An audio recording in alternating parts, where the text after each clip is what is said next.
Shout out to each and every one of you guys. And man, I'm sitting in a messy room, but we're gonna do this. For God so loved the world that he gave his only begotten Son, that whosoever believe in him should not perish but have everlasting life. You know, Jesus is the way, the truth, the life. Let's get to it. We're getting into it one time. Snyder Cut, man. Leave your comments in the comment section. Sorry, leave your comments in the chat section. Jumping into this one time. So here we go. So here you go. But yeah. So the first set of things, man, it's really cool. Get to it here. First set of things I want to tell you guys about is the news that there's a translation to this Greek here. This is Greek right here. And I think the first set here is Killer. And the second set here is Dark Side. So they're saying the letters on here that you saw was Killer Dark Side. Or Dark Side the Killer. Which makes sense. And it was in ancient Greek. I guess that's from the first invasion when he came down. Remember, we saw that his name was a different name, which translated as Dark Side. But he wasn't really quite Dark Side at the time when he came down. I guess this message was sent as a warning, you know, and that indicated that Dark Side was coming through. When I went up on Twitter, man, it was really cool. I had some interfaces with different people on Twitter.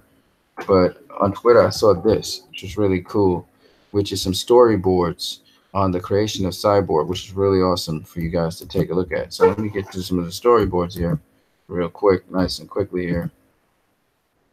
So let's just track the history of the mother box because it's really cool. So you saw this one already. Snyder put this up on Vero a while ago where they bury the mother box. So here's the mother box right there. You see everybody watching it. Then they bury it right here. You see them burying it right there, throwing the dirt on it. And we saw that from the trailers. We saw that in the movie. And then we see the follow-up scene right there. Now, there's another scene right here where the people are looking at each other and talking. This is a separate scene to that. It's really cool. So some stories I did on my iPod, Apple Pencil, and so on. So this is where they cover up the mother box. This is after the first age when, you know, they confronted Darkseid, we realized, and Steppenwolf. I didn't know Darkseid was there. And here, this is the meeting inside of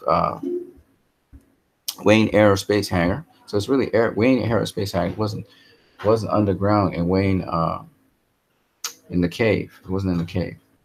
And there, Cyborg is talking to everybody.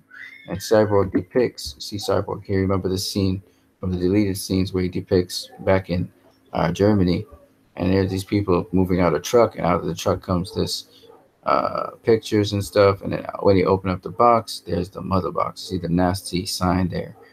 And this is Cyborg walking there amongst them. I don't even know how that happened. But anyway, the person hands that thing to Cyborg. And Cyborg takes it and carries it possibly to his father in the lab. Okay, but there's the person presenting it to Cyborg. This is Cyborg in his outfit and stuff. And he gets this mother box, as you see there. And he carries this mother box either to home or to a lab or something. But there he is. The mother box is a camera right there. Now, I don't know that's Silas Stone or whatever, or Cyborg just kind of visualizing himself in the midst of that. I'm not too sure which one it is, but that's what's there. And then we go on to this scene here. So Victor's explaining how the mother box got found. Apparently, the Nazis had it at the end of the Second World War. Victor puts himself in the narrative up to his own creation. So this is just himself putting himself into the visuals. Okay, cool. And this is his father, I guess, Silas Stone. Somehow it gets to America or it gets to the Germans. I'm not too sure which one it is. Here, as we see, we have the scientists experimenting on it. Let's look at the mother box. And apparently he's taking this flame or something and he's applying it to the mother box and it's lighting up or something. Then he seems to shroud it back into something here. It's a scientist. And you can see Cyborg in the background watching the scientist, which is really cool. And here, Cyborg's watching the scientist. There's the scientist right there. And then we see Cyborg now, many years later. And here he seems to have been burnt by flames. He seemed to be incinerated. Either the scientist incinerated him or something. I don't know. Here he's stepping and walking away. Now you see him. This is Cyborg. He's in some sort of concussive state. And he sees father looking at him here, and you see his face is burned off or something.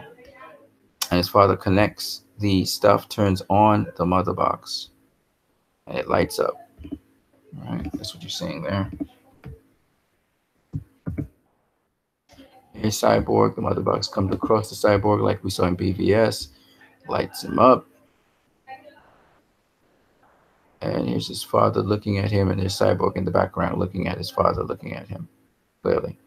And Cyborg's face lights up. There's Cyborg kind of sad. There's Cyborg's face. So Victor Stone's kind of sad as he beholds everything. And it's Vic. Vic is alive, but something into this, but turned into this. He put the Bucks back to sleep and never returned. And never returned something it. Silas Stone is my father. Barry, your dad. Something the Bucks to save your life. Vic, they rearranged matter at the will of them, their masters. So they rearrange matter at the will of the masters. So Barry talks to Vic here. So here's Victor watching himself as his father in BG. He turns off camera from video log in BVS. So that's really cool. And it's just slightly different take. Really, it's still the mother box was discovered by the Nazis, right? But he actually visualized it and is walking amongst them. You know, put himself in this situation. The Nazis experiment with the mother box. You see the mother box light up. Then somehow Silas Stone got access to the mother box to help Victor come to life. This is basically what his story is, which is really cool to see, and it ties in with BVS pretty coolly. I think when they tried to rewrite it with Joss Whedon, he had the timeline kind of messed up, which was terrible. Pretty awesome. And the final thing I see here is Superman. He seems to have been returning. See, break the sound barrier there. It's going up in the sky, flies around. And he speeds down, I guess, and he's saying it's not an S. This is him probably racing towards the site at which Steppenwolf is fighting the League. So that would have been really, really awesome to see. But we didn't get to see that. And you see he has a little curl on his head this time. So awesome. So this is stuff from Vero that Zack Snyder literally put together. And it gives us a good take on how the Justice League movie would have actually turned out with the Cyborg side of the story. As a Cyborg recounts it to the League inside of Aerospace Hangar, which it wasn't in a cave, but it was in a hangar. Man, every time I think about what we missed with Justice League, just watching Zack Snyder's stuff really gets me excited for the Snyder Cut. And that's why I'm putting my foot down. I'm putting my hand down. I don't want to see no Aquaman. I don't want to see no Wonder Woman. I don't see no Shazam. I want to see a Snyder Cut. And Warner Bros. Needs to make a statement on that. They need to make a statement that they heard the fans, they understand what the fans want, and they want to bring all the fans together so that Aquaman is an extreme success. And they make a statement on this. This is so simple for them to do. Clearly, Zack Snyder's putting out all this information about the Snyder Cut because Warner Bros. Is not moving in the direction of wanting to release the Snyder Cut. This is what's basically going on. And so it behoves me to be patronizing these people when they're not giving me what I want to see and they don't care about me. And the only way we're going to accelerate that process of them actually getting the Snyder Cut out, because there'll be no reason for them to put out the Snyder Cut if Aquaman's a success. It will mean that the direction in which they're going is confirmed and they don't need to listen to us. And I don't want to see stupid Shazam. Shazam looks stupid, okay? Wonder Woman's far off. I don't know how Patty Jenkins is doing with that. Aquaman looks like it's going to be marvelous anyway. I'm not into that. I want the Snyder Cut of Justice League. And from all of that nice, all of the nice stuff that I see outlaid in Justice League, I think it's a beautiful thing. And I want to see what Justice League will bring to the table, what they'll bring to the table with Justice League. So I'm looking forward to that.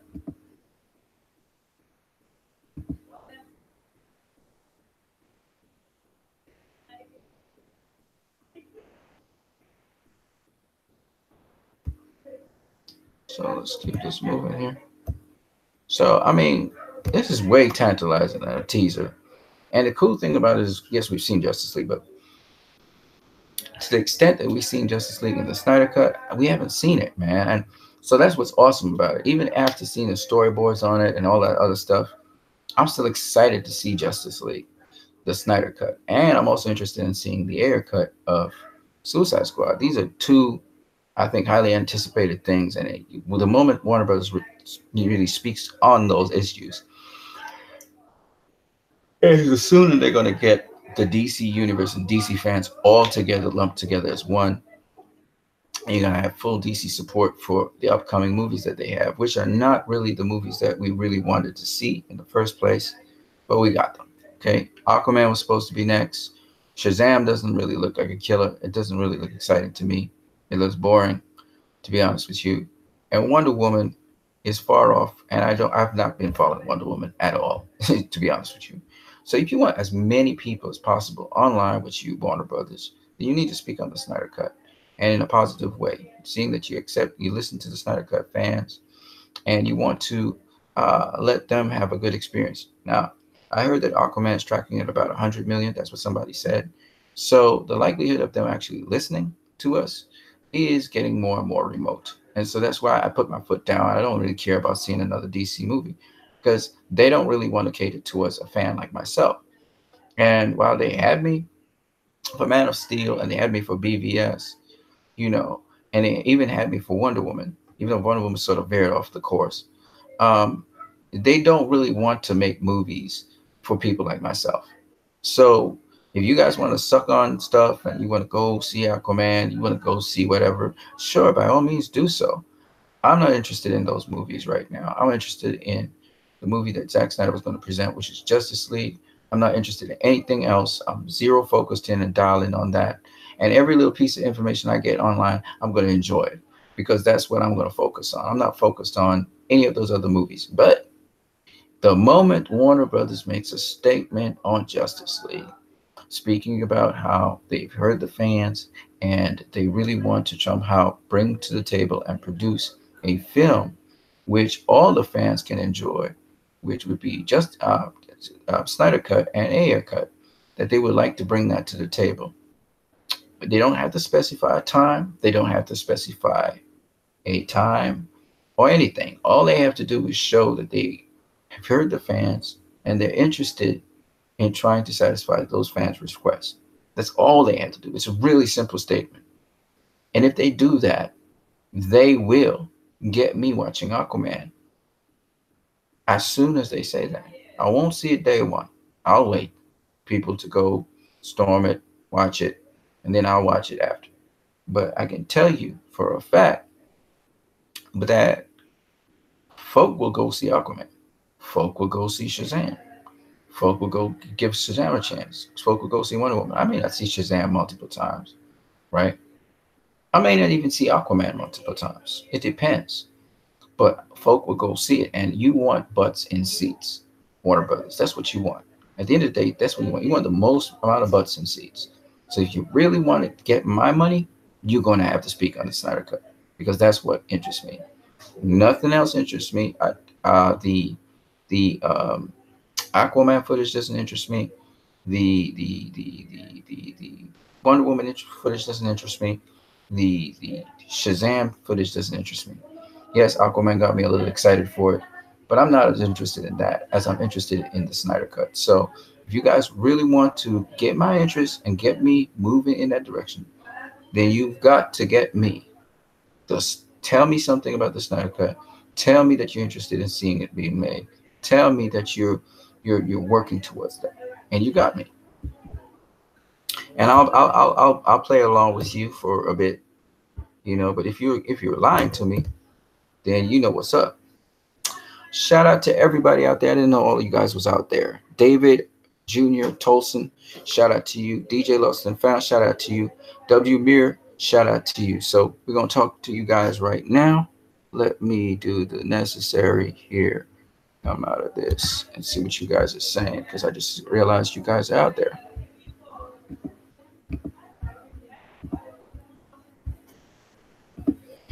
All right, David Junior Tolson.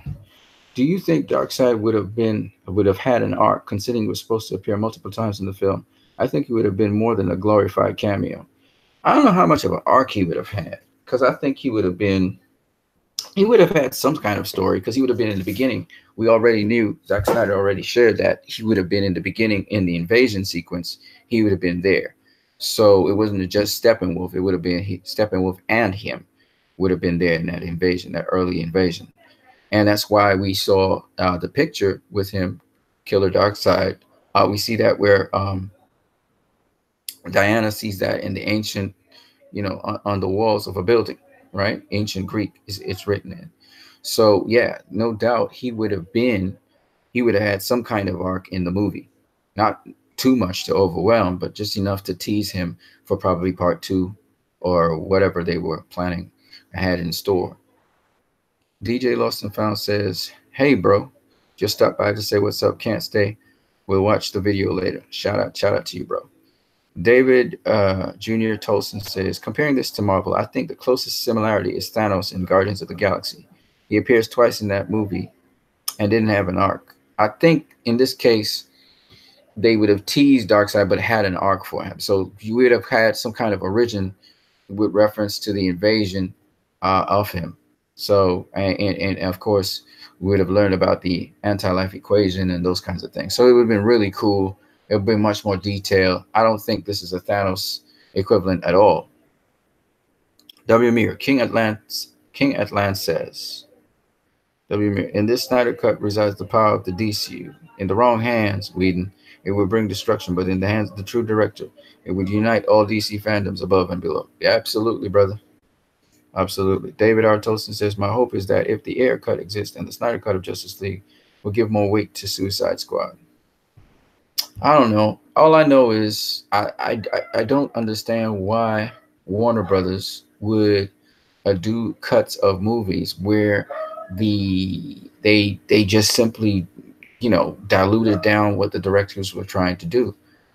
I'm not quite sure why they were doing that. Even if you're going to go in a different direction with your movies and you want to go in a different direction with your movies, you shouldn't compromise the director's stuff because it turns out to be nonsensical, stupid, watered down.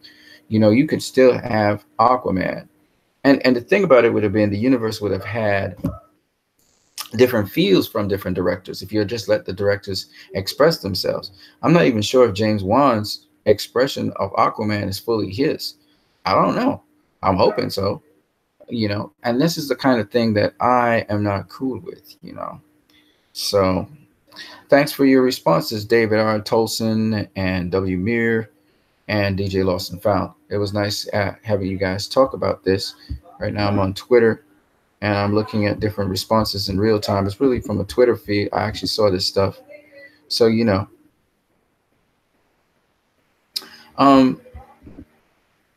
and we can actually see where the movie kind of lines up with what we have seen in other videos of Justice League and other things.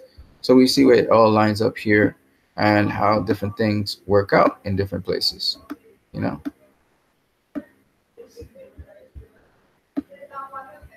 So that's where we go. So that's what I think about it. David R. Tolson says, because Justice League never even referenced Suicide Squad, to me, that movie never happened in the DC cinematic universe. Suicide Squad by itself was average. It needed more weight. But actually, David Ayer had a lot more weight to that movie. That's what we're trying to tell you.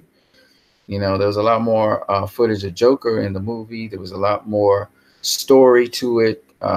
Different things were supposed to happen with the League. And it just didn't happen. So it became a basic story. And again, executives interfered with the director's vision for the movie. If you've ever seen that movie, it's not coming to me. It'll come to me. David Ayer did a movie recently on Netflix. Hold on a second. Bright. That movie is really awesome. Bright is a movie in which David Ayer depicts it's like you're taking fairy tale and you're mixing it in with yeah, W. Mir, and it's mixing in with reality. And I love how he did Bright, and he did an excellent job with that sci-fi. And I think he was going to do the same for Suicide Squad. It was going to be a sci-fi. It was going to be much more serious, not so much forced jokes, and would have had a lot more meat on the bones, like how Bright was.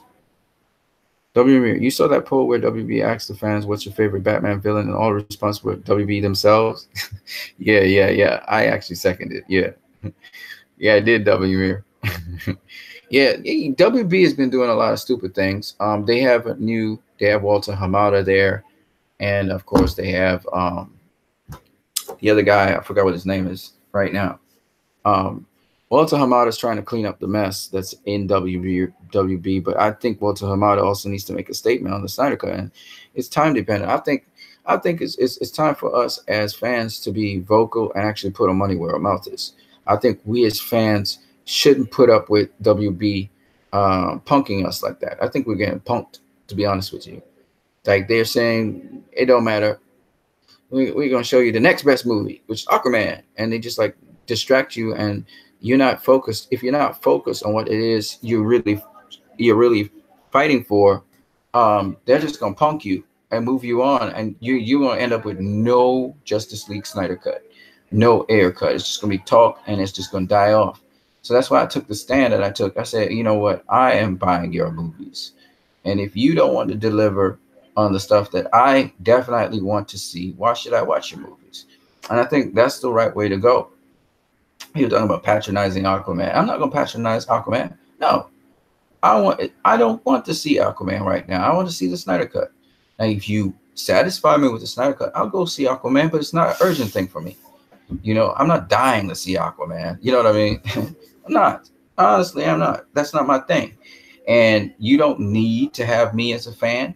But if you don't care about me as a fan, why should I care about you? So, in my opinion, I'm not going to see Aquaman till Warner Brothers makes a statement on the Snyder Cut that's positive, showing that they've heard the fans, they've seen what the fans have been doing, and that they want to please all fans. And they don't have to necessarily say a time or commit to a time, like next year or whatever, even though we will ramp it up on them. But they do need to show that they are interested in what the fans want and willing to try their best to work together to make it happen. That's all they got to do. It's one simple statement Warner Brothers has to make. They don't even have to commit all of that much. It's a statement where they're saying, you know what, we would like to see that happen. That's it. They can't do that. They can't do that for the fans. They've gone all way out their way and been pushing. No. Instead, they're borrowing Zack Snyder's material, putting it in Aquaman trailers, and they're writing Zack Snyder. It's the same thing they're doing with the DC universe, the streaming service. They're writing a lot of things that Zack did, using him, but then they're bashing him and bad-mouthing him, or allowing people to bash him and bad-mouth him otherwise. I'm not down with that. I'm not down in the using of people. Justice League was a flop because they messed it up. Batman v Superman, when it came out in theaters, did less than stellar, less than really what they wanted because they messed it up. They made Zack cut up the movie, right? Suicide Squad did well, but it didn't do so well coming out the gate because they messed it up. They decided to compromise David Ayer's vision. So if that's the way they want to continue going, I'm not down with that. And plus, I'm not really so excited for Aquaman. Some of you guys are excited for Aquaman. The last trailer was the best trailer of all of them. Bitter aftertaste of what happened with Justice League. I don't know if that's going to be a repeat with Aquaman, to be honest with you. And hearing that there are jokes in it and stuff does not ring right with me. And maybe it's just an outstanding movie and it's really outstanding and great. Maybe. But I'm not going to go see it off for principle because you had an outstanding and great movie in the Snyder Cut of Justice League, as well as David Ayer Suicide Squad. You didn't let that happen. So if you don't want to let the directors do what they do, and so we have variety in the universe, then why should I just now suddenly change my mind and patronize? No. I'm not doing that. I have a bitter aftertaste from the Snyder Cut. Giovanni Diodario says, you're right about that. Shout out to Giovanni Diodario. David Jr. Tolson says, We will likely never see Zack Snyder's uh, 5-movie vision completed. I don't know about you, but I've got my 5-movie story all lined up. Tell me if you think this is a good substitute. Uh-huh. Well, I don't know about the 5-movie version, but I just want to see the Justice League that was supposed to be in theaters. There, Turson says, Man of Steel, W. Muir. Well, what could it be greater than a 2-hour Whedon theatrical cut, a Snyder cut? Cue epic music. Exactly. Giovanni and Dario. Yeah, one statement. Yeah, let me just make one statement, man. Come on. Giovanni Dario hails out W. Muir. Giovanni Dario says, just kill us already. David Jr. Tolson says, BVS theatrical cut, and yes, I still think that version is very good, even though I acknowledge that the Ultimate Edition is the better cut. Yeah, but what I'm saying is they could have put out the Ultimate cut, David R. Tolson. You know what I'm saying? But yeah, so we put out the, so Man of Steel, BVS, you're saying 3 Wonder Woman. Nah, I don't know about 3 Wonder Woman. Let me tell you why Wonder Woman shouldn't have come next. Even though, well, actually, no, man. I still thought Suicide Squad could have fit in between there. So you have Wonder Woman, and then what should have happened next was Justice League should have been number 5, just in the order that they have it. You know what I mean? Honestly speaking, I'll be straight with you guys again. Honestly speaking, Justice League, Man of Steel, BVS. So Man of Steel, BVS, Suicide Squad wasn't done right, but Wonder Woman, and then Justice League would have been fine by me. If they had just given me the Snyder cut of Justice League, if they gave me the air cut of Suicide Squad, I think that would have been perfect. You know what I mean? But they didn't do that. So, and I don't know if the Justice League that Zack Snyder was doing was going to be concluded in one take, and if they would have called it part 1 or part 2 or whatever, it looked like it was just going to be called Justice League. And I don't know if it was it ended on a cliffhanger or not. I doubt it would have ended on a cliffhanger. But then, what do I know about anything? But I think what I suspected was they would have pushed back Steppenwolf, and as a result of pushing back Steppenwolf, we would have had a follow up on that movie because Darkseid himself would have come down for the second part. That's what I think would have happened. And that would have been awesome. But we didn't get that. So I'm looking forward anyway to the Snyder Cut and seeing if Warner Bros. Will actually make a statement on it. It's just a statement they need to make on it. They have made no statements whatsoever. Giovanni Darius says Snyder casted the perfect JL team. Oh yeah, absolutely. I mean, this dude just nailed everything, and then Warner Bros. Just came in and just messed up everything, brought in Joss Whedon and Danny Elfman. For what reason, I don't know. So anyway, at the end of the day, this is what I'm talking about. I wanted to share some of these revelations. There's some more stuff on Justice League I wanted to share with you guys, but I'm going to hold back on that for now.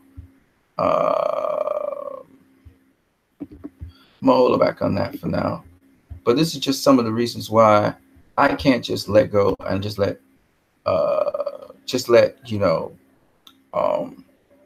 just go and support Aquaman just like that without any statement from one of us whatsoever. I'm just not going to go about doing that. W. Muir says Batfleck forever. Batfleck forever. All right, cool. Batfleck forever. Cool. Yes, ladies and gentlemen, so that's basically it for me for today. Tune in.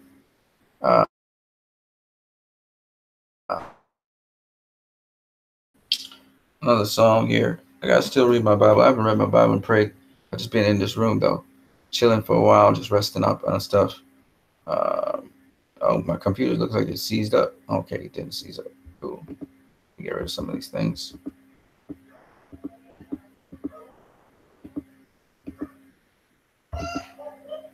Okay. I should be on Twitter, by the way, so you guys can catch me on Twitter if you want to catch me on Twitter.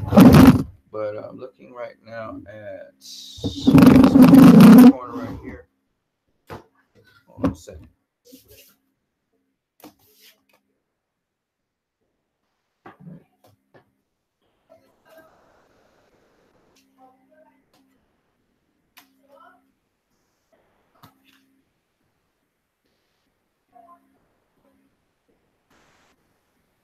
Let me hit you guys with a little scripture before I get out of here, right?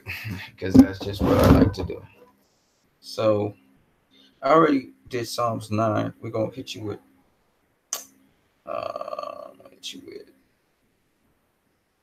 Proverbs. I'm gonna hit you with a simple thing.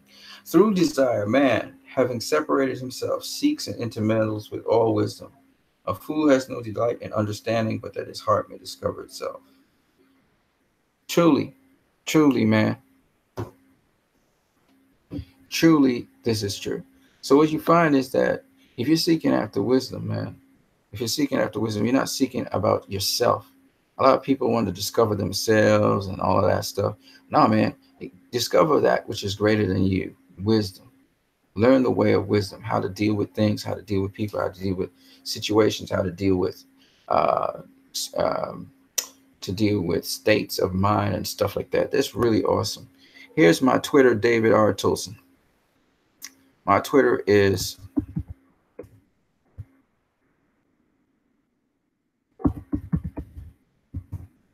my Twitter right here. I hope you guys enjoy your day. Blessings to each and every one of you as you go through this day. God be with you all. Peace.